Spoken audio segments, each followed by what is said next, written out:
Welcome in. It's another edition of ACC Baseball, etc. I'm Daron Vaught. He is the former big leaguer. Danny Graves, former major league closer. You always come to mind, or when I think of you, there's a specific, it's a very obscure thing, Danny, that always comes to mind. Were you ever aware of the card game MLB Showdown in the early 2000s? Yes. So you used the 20-sided die, and it was just like a card RPG game, and you played a game of baseball with it.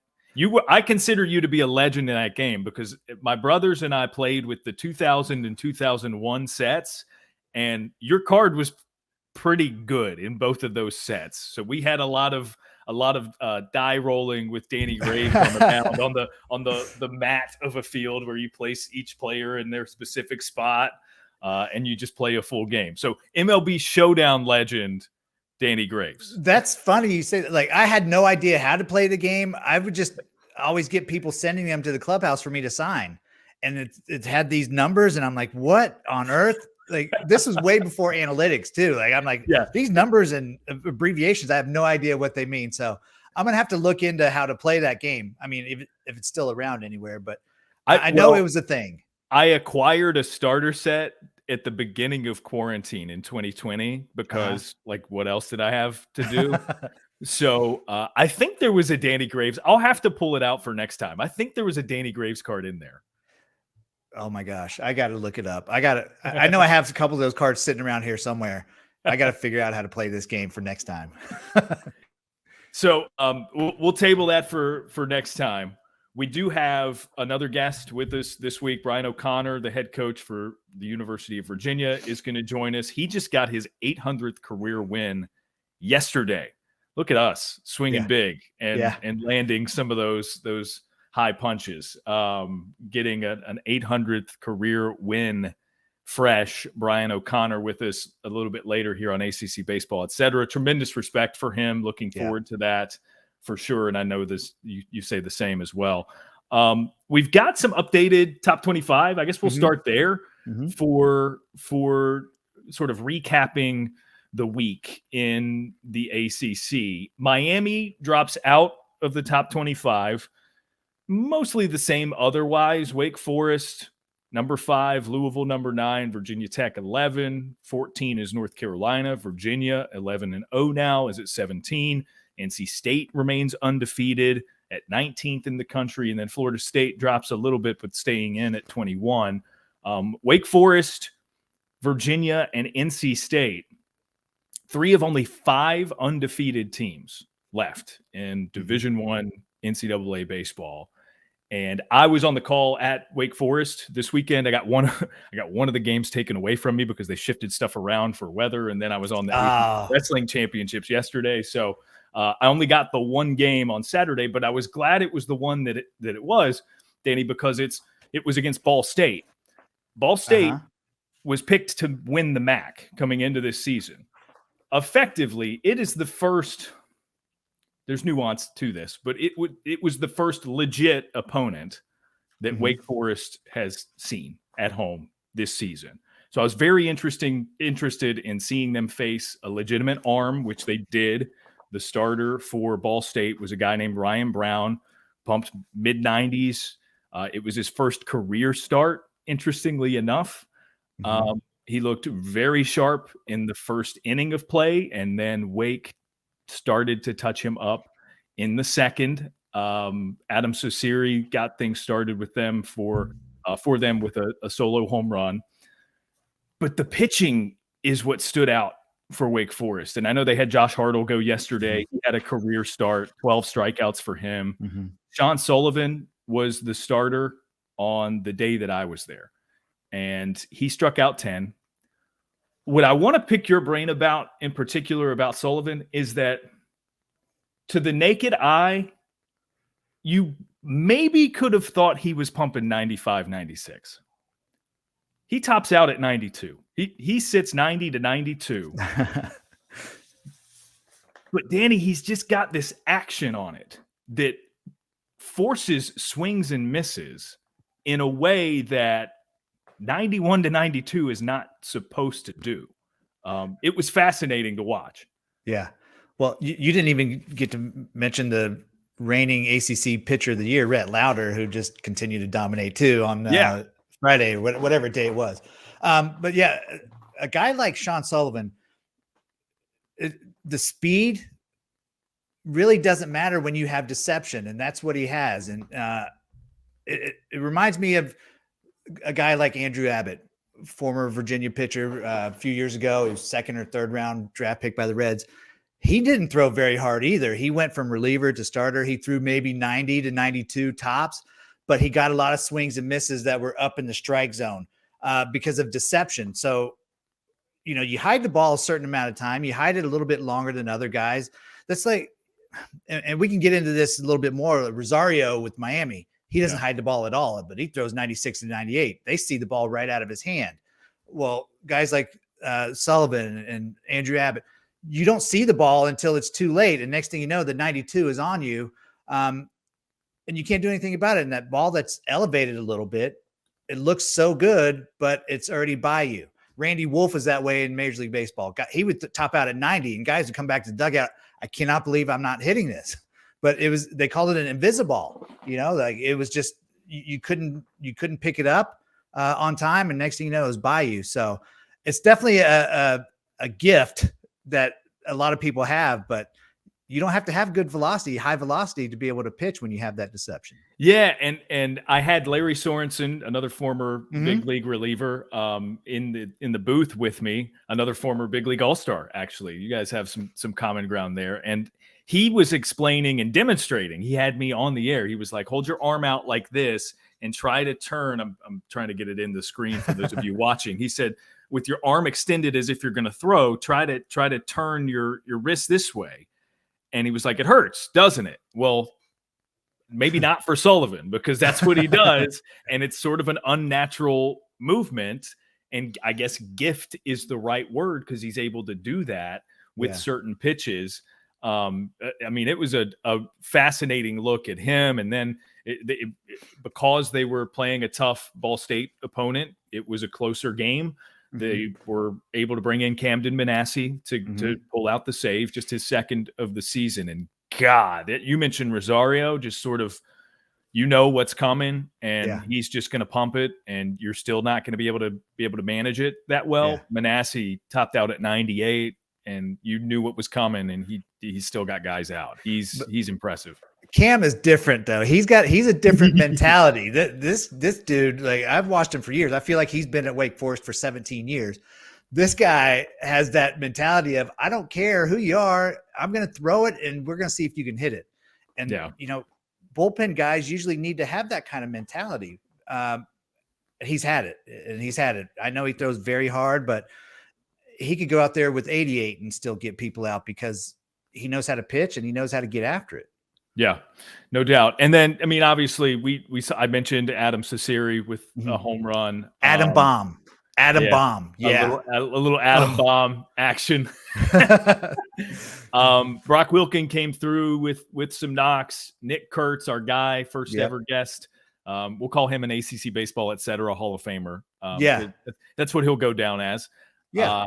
He had a little bit of a struggle at the plate for Kurtz, but made some really nice plays, heads up base running that impacted a game. That's what another thing that struck me too, is that in that, it's anecdotal. It was one game that I was there for, but in that very instance, Wake Forest was able to play a little bit of small ball if it meant improving their chances of winning. Nick Kurtz even led off a side and bunted for a single. And it was he did that a lot last year. I felt like the few games that I covered Wake Forest, he was bunting, and I'm thinking, this is a power hitting first baseman, and he's laying down a bunt, but he can do it. And he gets on base. Yeah, it's pretty amazing. Yeah. So that was my experience at Wake Forest. Always good to get to the couch. Beautiful day Saturday for it, as opposed to the day before. So it was nice to have the vantage point that I did. I know you liked Louisville's weekend a lot. I mean, they went down to the Shriners Classic. Is that what it's called? Yeah, in Houston. Yep. So they played the Shriners Children's College Classic in Houston. They get a 14-5 win over Texas A&M. They eke one out against TCU 3-2, and then they run rule Michigan in 7 innings the next day. Like, what a weekend for the Cardinals. Yeah, they just overmatched everybody. You look at what their pitchers did, against A&M. A&M and TCU, obviously top 15 ranked teams at the time, both of them. But against A&M, Ryan Hawks, 6 innings, 8 punch outs, only 2 hits. He did walk 4, but no runs. And then the next day, Greg Ferrone, 7 innings, 1 run, 9 punch outs, only 2 hits. And then, of course, in the run rule, Liggett, 7 innings, 1 hit, 7 Ks. Like their starters, I mean, regardless of what their hitting did, their offense did, their starters shut down every offense they faced. Yeah. And for the record, following that weekend, Louisville, I mentioned earlier, 9th in the country. TCU still number 10 at 7-4 with their record, still at number 10. Texas A&M 7-4 record. They stay put at 15. I know maybe you'll have a thought or two about that, given that Miami dropped out at 8-4. But maybe we'll get to that in a bit. I'm not going to complain about the top 25 anymore. It is what it is, right? I mean, I just need to suck it up and wear it. Yeah, I think so. It is what it is. I can't. It is what it is. But Louisville rewarded with a top 10 entry because of their good play in that weekend. So there's give and take, of course. Right. Maybe we should get to the Miami part, because we've asked the past couple of weeks for mailbag questions, and we did get one regarding the Hurricanes. They lose the series to the Florida Gators. It is a very passionate fan base, as we know, for Miami. So feelings come about in the aftermath of losing a series to a non-conference rival like the Gators, and things get pushed our way, such as, this is from @MiamiSportsBro on Twitter. What has happened to this program? This is for Danny specifically. What has happened to this program? Still recruiting at a high level, just not higher than UF.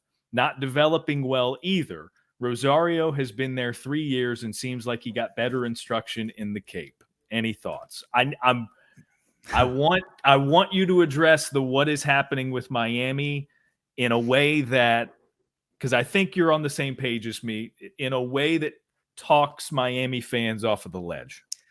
Yeah, and it's a very passionate fan base. The boosters are very passionate there. They want winners, but I don't think they need to think that it's going to be like Miami football all of a sudden, like going to where they just absolutely stink. It's not even close to that. One thing is, well, they played the Florida Gators, who are number 6 in the country. They have a guy that's leading all of college baseball in home runs with, I think, 10 right now. They've got a lot of great players at Florida. Miami's got some really good players too, but some of them just haven't put it together yet, right? I know Yo-Yo's having a great start to the season. CJ Kafis, who is usually a better hitter, he's only hitting 239. Zach Levinson's another guy who's had off to a great start, but most of the starters aren't performing like they will at the end of the season. Meaning they're going to catch fire at some point. They're going to get hot, and they're going to have better weekends, but there's no reason to panic right now. With Rosario, I don't know who his coach was in the Cape. I don't know if he had better instruction there. Like, I don't know anything about who he played for in the Cape. But I can tell you this, in Cape Cod, they use wooden bats. It's a lot easier to pitch to wooden bats when you're a college player, especially with the stuff that Rosario has. Now, his pitching coach that he has now, JD Arteaga, was a teammate of mine my junior year. He's been the pitching coach for decades. This guy knows what it means to be a good pitcher. Whether Rosario is taking the information in and transferring it to game day, I don't know if he is or not. But the stuff that he has, he should be getting people out. JD can't go and pitch for him with his stuff. JD can suggest things, but Rosario still needs to step it up and figure out how to get guys out with that electric stuff. If you throw 96 to 98 with movement, you should not be giving up homers at the rate that he does. You should not walk people at the rate that he does. And I don't want to sound like I'm just picking on Rosario, because it's, well, he was the one that was specifically mentioned. So right. So that's why I'm throwing that out there. Yeah. But the starters that they've got, Carson Ligon is really the only one that has been consistently good so far to start the year. But it's still early. They've played 12 games, and there's how many more? They haven't even started the ACC play yet. There's plenty of time left to, whether it's get back into the top 25, get to the top of the ACC, the division that they're in. There's plenty of time for that. There's no reason to be leaning over the edge thinking that, oh, what's happening to Miami's program? Miami's program is being run by great people right now. It's just the players at some point have to hold themselves accountable and figure it out. Gino Damari and JD Arteaga can only do so much. They put out on the field who they think can be successful. When you get that call, figure it out, right? You're not little kids anymore.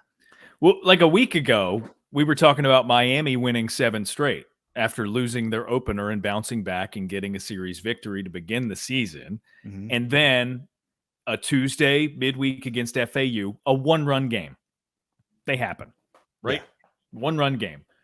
Then the series against Florida, and they lose 2 of the 3, but they got 1 in Gainesville. In Gainesville, exactly. That's not an easy place to play. No, and the margins that we're talking about, especially in such a small sample size, are so razor thin. They put up 20 the Sunday before losing that 1-run game to FAU. Again, it's not quite time to hit the panic button. Miami. And I know you and I were both high on them prior to the season coming in. It's independent of that and how good we think they can be. Independent of that, you just look at the totality of the schedule, and they're not that much different than a TCU or a Texas A&M. They just weren't ranked as high at the beginning of the season. Right. So what did you say? TCU is 7-4 now. Yeah. So Miami's 8-4, right? And I don't know who all TCU has played, but they're not in a powerhouse conference. No, but they did go to this Shriners Classic, and if you want to have the SEC like conversation where it's they go to these events and they play tough competition to begin the year. Well, Miami went to Florida, so again, not that much different. Yeah. You're not that much different from the 10th and 15th teams in the country. You might not have one of those fancy numbers next to your name at this point, but you got a long way to go. You're fine. Just take a deep breath, Miami fans. Right. No reason to panic. Go get you a shake at Mark Light Shake and whatever flavor you want. There's so many of them. Get the J-Row. It's delicious, I've heard, but just relax and watch some good baseball. It'll be there. Don't worry. Yeah. Don't worry. Well, all right. So that's good. I'm glad we got that question in from Miami Sports Pro, who obviously has very specific interests in our opinions on that matter. There's a big picture thing I want to talk to you about, and I sort of brought this up with Sullivan a second ago. But if we broaden the scope a little bit, are you familiar with Mason McRae?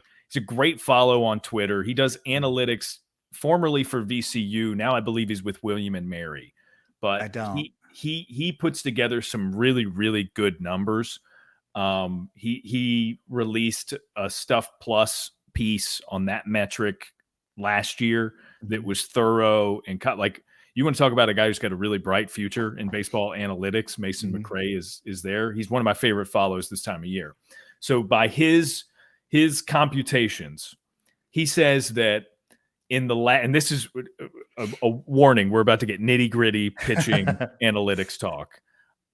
In the last 5 years, last year to this year has been the largest year-to-year increase in Stuff, the metric that measures movement in addition to velocity for the college level.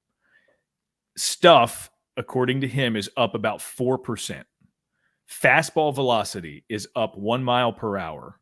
Sliders velocity is up over a mile per hour. And fastball usage has dropped just a tick from 59% to 56% this year. All of that being said, I'm interested in your thoughts of trends in pitching. What's different this year? Like, does that make sense to you based on what you're seeing so far this year, that fastball usage would be down and pitching is basically this? That's all to say, basically, pitching is more electric than it has been in a while. Well, that's what kids are training for, to have more electric stuff, because that's the way that Major League Baseball is going right now, that everybody has 95 to 100 in the tank and everybody's trying to get strikeouts. That's the way that the game is, unfortunately. So I can see a lot of these travel teams, or even, programs that have all the technology, they're teaching kids to get up there and throw it as hard as you can and throw it over the plate. And I get it to a certain extent. You want velocity, because velocity is always good, but you still got to know how to pitch, and you still have to know how to throw this velocity in certain parts of the strike zone. And I can tell you that these hitters, they like balls that are coming in extremely fast and straight, because they can crush it. I heard a stat last week. Dylan Cruz, is that his name? The kid from LSU? Yeah. On fastballs that are, now this was as of last week. I don't know what's different. As of last week, fastballs that he had swung at that were 95 plus, he was like 6 for 6. Like it's hard to go 6 for 6, even if you're throwing like 50, right? Like you're going to hit it at somebody. Like 6 for 6, some ridiculous number. Couldn't get him out on fastballs that are 95 plus. So to me, these hitters are okay with guys that are throwing hard. If you don't have good enough secondary pitches, or if you can't locate your 95 plus and hit good spots with it, it doesn't matter how hard you throw. So I do see that, the numbers that he's coming up with, it doesn't shock me. It doesn't shock me at all that guys are just out there trying to throw hard, but at some point you are going to have to pitch. All right. Okay. Thank you for that. I needed a pitcher's insight. I found it valuable from the sort of in between the numbers and seeing it to believe it stage that I typically live within. Mm-hmm. But from your perspective, I'm glad we got that in. Time for another undefeated guest here on ACC Baseball, etc. Danny, our guests at the time of joining us, yet to lose a game this season through a few weeks now. He's the head coach of the 11-0 Virginia Cavaliers, notched career win number 800 just yesterday. Coach Brian O'Connor, welcome to ACC Baseball, etc. Let's start, Brian, with career win number 800. It's at any point when you began this journey as a college baseball coach, did it occur to you, yeah, you know what, I might get to hundreds of wins or a college World Series, anything like that? Just reflecting on it, what does it mean to get to 800, and is it something you ever could have anticipated? Thanks, Daron. Danny, great to see you. I don't think anybody ever gets into coaching thinking about the wins. I reflect back to 30 years ago when I made the decision to be a college baseball coach, and that was because my college coach, Jim Hendry, made a huge impact on me at Creighton University. And when my pro career was done, I said, I want to do what he did, and that he impacted my life. He changed the way I think, and I just felt like what a cool job, what a great opportunity to have to influence young men and impact the rest of their lives. And, you go out and you work hard and you recruit players and work with them the right way and help them develop, and, opportunities come your way. And then all of a sudden, 20 years ago, become a head coach here. And we've just been so fortunate, so many great players that want to be coached the right way, and a great staff, to Kevin McMullen's been right by my side for 20 years as our hitting coach and recruiting coordinator. And, Matt Kirby, one of our coaches, has been here for 12 years, and we've had two different pitching coaches, and Carl Kuhn and Drew Dickinson. It's just, the support of everybody's been pretty amazing. And, fortunately we've had a good run, and looking forward to many more. But, it's like I started it out with, Daron, it's not why you get into the business isn't the wins. They start to rack up, but you get into it with the intention of helping young people and teaching them how to compete and helping them learn how to grow. Coach, congratulations for me also. I know we go back a few years, and I just enjoy everything that you do on the field. Out of all the people I've met in my baseball career, professionally, in college, I think you might be the most humble person that I've ever met. So in saying that, can I get you just to at least just take credit for some of these 800 wins, please? Just I know you would never do that, but I just, people need to know, man, how great of a coach that you are. Not just off the field teaching these young men to become men, but just your baseball knowledge goes beyond many people in this sport. Well, thanks, Danny. I appreciate you saying that. I've been fortunate to be surrounded by and influenced by great baseball people. I mentioned Jim Hendry earlier, but Paul Maneri was my mentor. I got a chance to work with him for 9 years at Notre Dame, and I talked to Paul last night and just thanked him for the influence that he had on my career, on the way I think as a coach. And certainly there's the off the field things, there's the recruiting, there's how you treat people and how you run a program and get the fan involvement in a program and everybody in the community. But you're right, there's the strategical decisions that are made, not just within a game, Danny. This, it's like, hey, who am I playing today and tomorrow that you believe will need to be in there at game 40?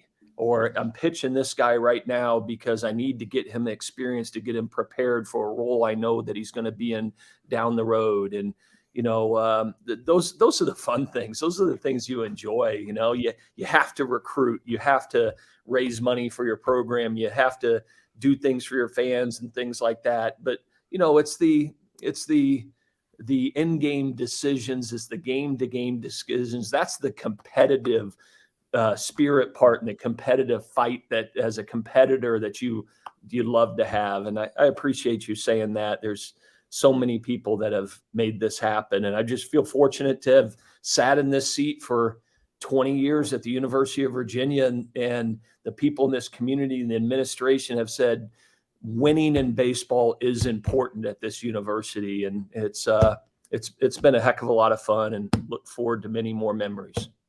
Yeah, I'm going to echo Danny's reverence for your just approach overall in your career, Coach. I do want to talk about some of the I know you as an appreciator of sort of the amateur psychological role you have in coaching the guys on a year-to-year basis. I mentioned in the open that you guys are 11-0. Now, I know you've been through this time and time again. That first loss is coming. Mm-hmm. From the beginning of your coaching career, Brian, to now, how have you changed in your approach of using losses to get better? Because they are inevitable, right? I mean, it's like it's something you have to embrace. Hey, we're not going to go 56-0, right? It's coming at some point. And I'll tell you, Daron, I appreciate you asking that question, because I think that's so important. Because I'll tell you, as a young head coach first coming here, I did not handle losing well. I still don't handle it, real well. I don't think anybody that's has a competitive spirit in whatever it is that you do wants to be successful and wants to win. But learning from the losses and how you handle the team is so important. Right. And so important for longevity in the season to be successful. We've had many years here where, we've been pretty mediocre during the year. I think about 2015 when we won the NCAA championship and we just barely got into the NCAA tournament and then got hot. But I think the important thing is to learn as a coach how you manage your group when it's not going well. We as coaches preach to the players all the time, hey, how you handle it from at bat to at bat, pitch to pitch, game to game, and how you handle disappointment and not having success, how you handle failure is so important. Well, that starts here, right? I mean, how I handle it as a leader, as a coach, that they're going to take your lead as players. And so I've learned over the years that, hey, it's part of the game. You have to be able to handle the failure and the adversity, and how you handle it as a leader is critical on how quickly they're going to come out of it and how they're going to respond the next day. So, I look at it as coaching moments and teaching points and things like that. But you guys know, being around this game long enough, that losses happen. And the sooner you can learn from it and put it behind you and be ready the next day, because in this game, there's most always another opportunity. Coach, at some point, I will ask about players. I know this is what we're here to talk about too, but I want to ask you another thing first, because to me, this is all about you right now, because you never take the credit, and it's unbelievable. But here's what I got for you. You mentioned the fans a few minutes ago. The idea of allowing fans that are under 18 into the dish for free. Whose idea was that? How did that come about? And I hope that is something that spreads across the country. But here it is. You did it first. How did that come about? Well, Danny, it came about last year. We did a stadium expansion here about 5 years ago, where our capacity is just over 6,000 now. We have a beautiful ballpark and a great baseball community here. And, we just felt like, twofold. If we were going to get our crowds to the level that we ended up getting them last year, we had darn near 18,000 people here for a 3-game series against Virginia Tech last year and broke our attendance records the whole year. An important component of that was getting young people into this stadium, right? To grow our fan base and the size of our crowd. And then a byproduct of that is we're trying to grow our game. Right. And nothing's better to get young boys and girls into this stadium watching our players, because I know how they play. I see how they play. They play hard. They play the game the right way. They respect the game. And I want young people in this community seeing that as much as possible. And we started this last year. Our assistant AD for baseball, Justin Armistead, came up with the idea. And, we talked about it, pitched it to our people here. And, after the start of the season, we launched it, and it just took off. The back half of the year, we had incredible crowds. I can't tell you the messages, the email messages I get from people, how thankful they are in this community that we provide that option, for the youth in this community. We had a bunch of kids out here yesterday at Sunday's game. And then every Sunday, our players stay on the field for 30 minutes after the game and sign autographs with all the young people. The kids run the bases. It's really a great family environment, and, it grows the game and exposes young people to a great product, and also makes it that much more exciting for our players playing in the stadium. I think we need to send this video to all the Major League Baseball teams, because that's what they're trying to do. They're trying to grow baseball in the youth. And Coach, you're doing it perfectly, man. And I commend you for that. Well, I'll tell you, Danny, there's a marketing part of it too, right? I mean, it is 18 under for free. So mom and dad still need to buy their ticket, right? And there's hot dogs and Cokes and popcorn and gear and things like that. So, sometimes I think we get so caught up in, making the money to, be successful. But, there's a different angle to this that I think really, really works in our community. And I think there can be a lot of people that can take this blueprint and be successful with it. Yeah, Coach, as a former, just a kid in Southwestern Virginia who enjoyed college baseball, saw his fair share of games both at the Dish and at Virginia Tech and all the minor league baseball in that area too. I've got a strong appreciation for your guys' youth movement, getting them there for free. And I mean, I would have to imagine your players respond pretty well to that, because they're closer to being a kid who's getting into the Dish free than you are, right? They do. They love it. I see the smiles on our players' faces after the game, signing autographs and seeing all these people out on the field, and they love it. Hey, let's be honest. I mean, there's pressure playing at this level, right? And but this relieves that a little bit when you get a chance after a game to spend 10 minutes with some little kids in the community, and they look up at you as a player and idolize you. That's great. Those are the things that we need to be doing. And I'm proud that we're doing it here, and we're going to continue to do it. Yeah, it's a different kind of hyping them up, right? Like if one of your players ever comes on with Danny and me, we're going to pump them up in a way that, like, we're trying to get them NIL deals, we're trying to get them drafted and moved on to the next level. That's right. We want people to know how good they are at baseball. For a kid that they're signing an autograph, they're a superhero, right? It's a cool feeling, I'm sure. It is, and I think it's great, and it's good.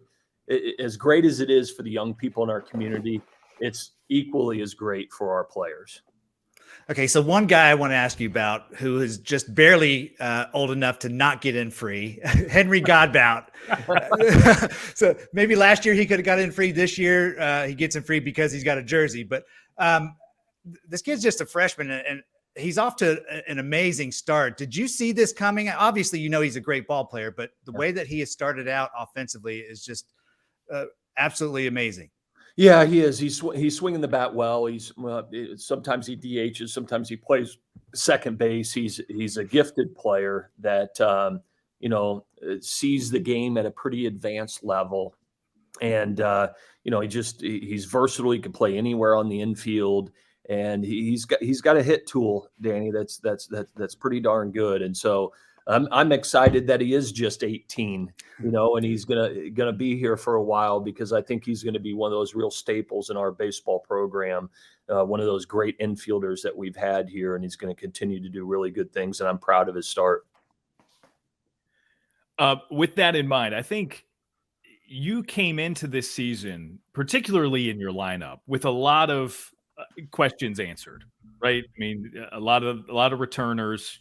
Yeah. Players that, for the most part, what you're getting out of them. The pitching staff, that was not so much the case, and they are off to a really great start. I think this past weekend was the first weekend you didn't have 2 or 3 starters go 5+ innings. I mean, there's some depth to it as well, right? Because you move Jacob Berry from being the Sunday starter role, and he's great out of the pen for you at the moment.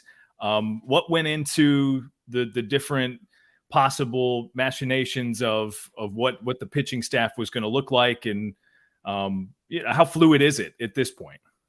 Yeah, it's still fluid. We lost 86% of our innings from last year. That's like astronomical. Not even close to what we've lost before.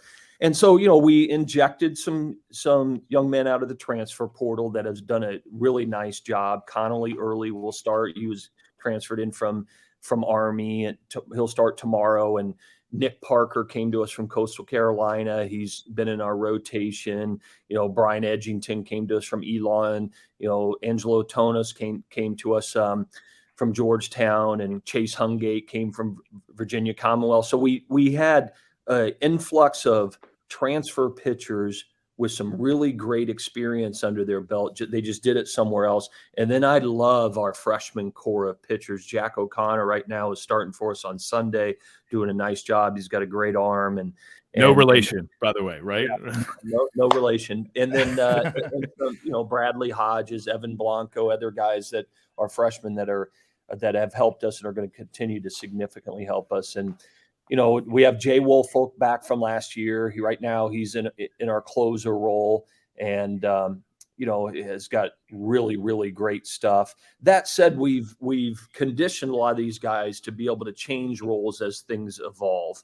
I decided to start the year out on the guys that I feel won those roles in the preseason because we had so many new guys, knowing that could be fluid. I mean, in a week, I could put Jake Berry back into the starting rotation and he'd do great. I just felt like early on, some of these transfers and Jack O'Connor could get us off to good starts, and I knew Jake Berry was capable of injecting him into the 6th inning and giving us 3 great innings to win that ball game in front of us. And y'all know when we have 3 out of our first 4 ACC weekends on the road, and to win on the road in this league. Yeah, sure. Do we have a really good offense? Yes, but you better be able to finish games in the back half of the game. And right now, having Barry, Jay Woolfolk there, other guys, I feel really great about where we're at. That said, it could continue to evolve as the season goes on. Yeah, you can only outmash for so long, right? You guys do have a potent offense, and I'm sure that does kind of ease some of the pressure off these younger pitchers, but. Kyle Teal, man, I don't understand what's wrong with him. Like, he's struggling so much now. How did you get that many hits in a weekend series? How do you get him out, Coach? It's ridiculous. Well, I'll tell you, Danny, I've coached a lot of players over the years. This kid is very, very special. He's gifted with the bat, certainly, but there isn't many players like this guy that have the competitive spirit that he has. He is so fun to watch play. I mean, he leaves it all out on the field. He's got a smile on his face. He's like, it's like some of these kids that come to watch our games. It's like he's playing a little league game. And I love it because it's so pure and he just loves being out there. And that's how you have a weekend like he had. He doesn't give any at-bats away. He's prepared to be successful, and he has a heck of a lot of fun doing it. And just really, really talented young man. A follow-up on Kyle, because my role with USA Baseball has allowed me to spend some pretty significant time with him over the past couple of summers. An anecdote that resonates with me, Coach, is the very last bus trip, not this past summer, but 2 summers ago, when they sort of barnstormed the Appalachian League there in Virginia. Landon Sims of Mississippi State and Kyle Teal were on the same team because they were pitted against one another. It was coming out of COVID. It was harder to get international series at that point, but they did have the tune-up games against the Olympic squad as well. But following that series they were the Stars and the Stripes there, Landon was telling a story, and it's after this, you microwave a team, they all get to know each other, and then it's over, right? It's just a very quick flash of summer. So after these couple of weeks where they get to know each other, and Landon and Kyle had been battery mates for a good portion of that. Landon is telling the story on the bus to everyone else, how he was like, man, I used to hate this guy for no reason. Like, I didn't know him, but it was based off of the way he played and his childlike nature, his like boyish like joy for the game apparently would come off as cockiness, as arrogance to him. And Landon's like, well, now that I've gotten to know him and I've thrown to him, like, I'm trying to convince him to transfer to Mississippi State. That's tampering. Yeah, no, but it speaks to the kind of teammate he is, in addition to the competitive fire, the sheer joy that he has playing the game. You can't talk to a single guy off of that collegiate national team who didn't absolutely adore Kyle and wish that they were his teammate. There's no question. He's a great teammate, and you just grow to have an appreciation of his approach to the game every day. He's always ready to go. I'll never forget that his freshman year with us, when we made our run to Omaha in 2021. We were fighting our way back through the losers bracket and starting to run out of pitching, and I'll never forget. We go back to the hotel. We have one more game to play, and Kyle comes up to me and says, "Hey, Coach, I can pitch and win the game for us on the mound." And I said, excuse me? You know, like, you're playing right field for us. You know, you're a catcher, you're an outfielder this year. You know, he's like, Coach, I can pitch. I said, Kyle, I know you can. I know you can throw the ball, 90, 94 miles an hour. I get it. You know, he goes, well, I just want you to know, if you need me, I'll be ready to go. And I'll never forget that. He's always just wants to compete, wants to be in the batter's box, wants the ball. And that's just, I think it's so rare anymore to see young people that just love to play the game so much. And that's not only serving him well right now, Daron, that's going to serve him well the rest of his career. Because I told somebody in the dugout the other day, I said, I wish I could bottle this guy's energy up. And because there's not a stop to it. And it's a incredible quality to have. Yeah, I can tell you that 2021 season, all the way through Omaha, watching Kyle Teal running and his helmet falling off every time, you knew that, like, he was giving everything he had and some. Yes. And I mean, it didn't matter. The helmet was coming off with the swing or running down the first baseline. But I can speak for the pitchers that if Landon Sims didn't like him, I know why. It's because we can't get them out. That's why we don't like those guys. Yeah. Bottom line, that's it. So right. Danny, you bring up an important point. Coach, I've been meaning to test this theory since last year. I think I called the series you guys were at Duke. So those games were played at Durham Bulls Athletic Park. And my analyst, Art Chase, on those games and I were observing every replay of a swing, mainly Jake and Kyle. Yeah. Every replay of a swing. Those guys can't keep helmets on. Is it a preference thing? Do they prefer a larger helmet, or maybe they at the beginning of the season had all this hair that they got it trimmed? I don't know what the story there is. Well, Daron, I don't know either. Okay. I can tell you as a coach. All right. I can tell you as a coach, sometimes you address things and say a couple of times, like, hey, maybe we can get a little bit smaller of a helmet, maybe, and you say it a few times and it doesn't change. At some point you're like, you know what? It's part of who they are. I'm not going to waste my time trying to convince them to change. It's part of who they are, and they love it and thrive on it, and just let them be and have fun. They're not causing any problems. I absolutely love it, Coach. I don't have anything else. I just thank you so much, man, for being a part of this. You're a tremendous person, obviously an amazing coach, and just look forward to covering you more and more throughout the season. Danny, I appreciate that. Daron, appreciate it so much. Thanks for all you guys do for ACC baseball. We're all, as ACC coaches, we're excited to get underway. We'll start up this weekend at North Carolina, and 10 weekends of ACC baseball. There's some incredible teams in this league, has been historically, and this year's no different. A lot of great ball clubs. It's going to be a fun run this year. Yeah, should be a lot of fun. Danny and I obviously will hype up the conference, and you guys who are performing well within it all year long. Coach, appreciate the time. Congrats again on career win number 800. Here's to many, many more, hopefully many more this season after the hot start. Thanks, guys. Appreciate you having me on. I want to do a follow-up before we move to Hall of Name for this week. I want a quick follow-up on last week's. I gave you Alex Cora. And you talked about the idea that his brother was in the bigs when you played with him, and you guys sort of would hang back when somebody hit a home run. And it's like, hey, act like a big leaguer. We're going to act like big leaguers here. I mentioned that we're going to start utilizing Baseball Reference a lot more and figure out how you perform against these guys in your career. For the record, Alex Cora was 4 for 9 against you. Yeah, that's pretty good, isn't it? With one bomb and a double. You did strike him out twice, though. So, yes, when the getting was good, it was good. And he was prototypically a guy that was tough to strike out too, because he would always just try to punch the ball somewhere. Guy. Yeah, contact guy. Yeah, two times, huh? Twice, yeah. Unfortunately, I don't remember those times. I do remember the homer, though.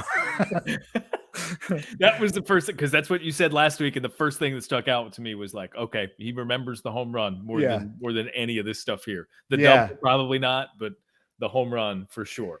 Yeah. All right, so this is Hall of Name. It's time for the show where we let Danny, the closer, close out every show by giving a small look into his experiences as both a college and professional pitcher. Here's how it goes. I pick a former teammate of Danny's at any level. I've got a list right here, and he has to tell us the first story, interaction, anecdote, whatever that comes to mind. All right. I have not pre-selected this one. We've done Ken Griffey Jr. from your time with the Reds. We've done Pedro Martinez from your short time with the New York Mets. We did Alex Cora from your time as a member of the Miami Hurricanes. I'm compelled to go collegiate national team, 1993 on you here. Okay. You've mentioned a couple of these in previous episodes. Uh-huh. Let me go with one that you have not yet mentioned. How about Todd Helton? Oh, University dude, of Tennessee. Okay, I thought you were going to say Todd Walker, but Todd Helton, yeah. So, yeah, dude, Todd Helton. There's obviously some things that I can't say on the air about our time together, but Todd. I think that might be safe to say about any of these names, right? Like that's, probably, yeah. Yeah. Okay. All right. Probably not to incriminate Todd Helton with that statement. Just incriminating the whole 1993 Team USA. So Todd Helton, this guy, the big story about Todd was coming out of Tennessee. He was quarterback there with Peyton Manning and all this stuff. And the whole time before I got a chance to really meet him, I'm like, why is he playing first base then? If he's got this cannon for an arm to be a college quarterback with Peyton Manning, why is he playing first base? Put him in the outfield or something, or let him be the Friday night starter. Well, he actually was the closer for Tennessee at the time. So coming in, throwing gas. But let me tell you, I've never seen in my entire life, and still to this day, have never seen a better two-strike hitter than Todd Helton. We were playing Team Cuba in 93. And this is when they had every one of their players were superstars. The Gurriels that are playing in the big leagues now, their father was on this team. Omar Linares was the superstar third baseman that Major League Baseball was trying to get over. They had this little left-handed pitcher, Omar Ahete. He was probably 5'9", 5'10", but he threw seriously probably 102, 103 miles an hour. It was absolutely ridiculous. You could not see the ball.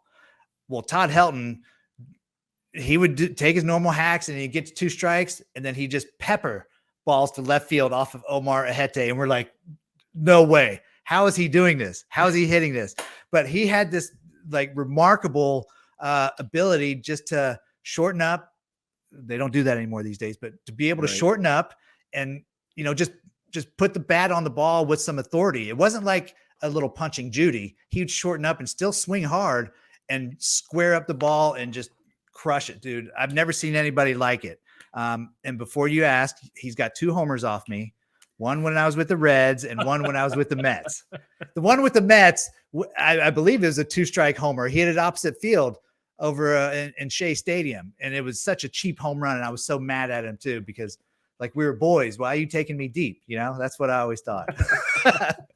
Well, funny enough, I've got sort of not a direct story, but I've sort of got a Todd Helton one as well. So, here in North Carolina, I produced sports talk radio for a handful of years. Mm-hmm. And based in the Triangle, we developed pretty good relationships with coaches in this area.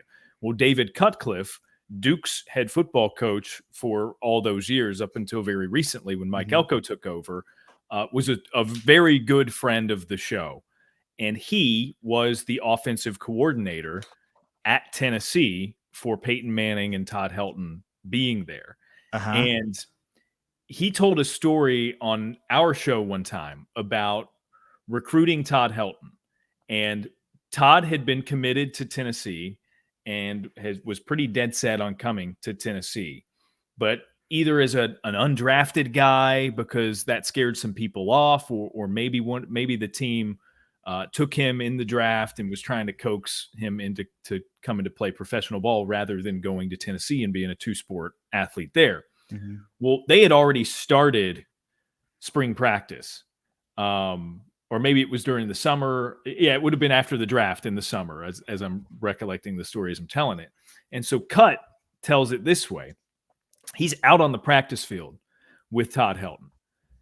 Todd gets a call immediately after practice from his mother, and he gives the phone to Cut, and it's Todd Helton's mother, and she says, "Coach Cutcliffe, we love that our son is there playing for you. Please advise the Padres are here with a literal briefcase of money."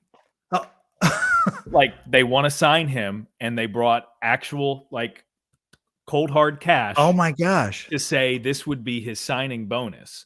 And that story stemmed from a question to Cut about recruiting someone like Todd Helton, and Cut gave this phenomenal answer about, well, the way he explained it to Todd was, as a two-sport star at Tennessee, you're going to have better resources nutritionally, strength and conditioning wise, than you would compared to riding on a bus, minor league baseball, food, and minor league baseball, right? So he painted the picture really well, and he said that's what ultimately sold Todd on going to Tennessee and playing the two sports there, rather than going ahead and starting his professional baseball career. It's because, in the interest of him getting better over those next 3 years, he thought it would be a better environment for that in Knoxville.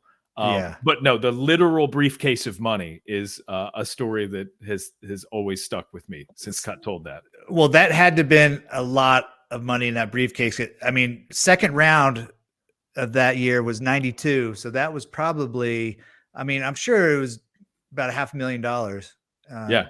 Would have been the signing bonus. Just in cash, hanging out in a briefcase. Yeah, but he definitely made the right decision. I think going to college, and he ends up getting drafted in the first round after his junior year. But I just got to say, I do believe he should be in the Hall of Fame. Whatever people say about hitting in Colorado and power numbers, well, he still hit like well over 300 for his career. He had 316 for his career. Just because the air is thinner doesn't mean you're going to get more hits. You may get some more home runs, but I mean, the dude could still hit. It's absurd. Also, check his numbers on the road. Like, before you go saying stuff like that, check his numbers on the road, because he was a good hitter everywhere, right? It's not his fault. His fault when he was Coors. Like, right. I just told you he took me deep on the road too. So it's not like he can only hit homers at home.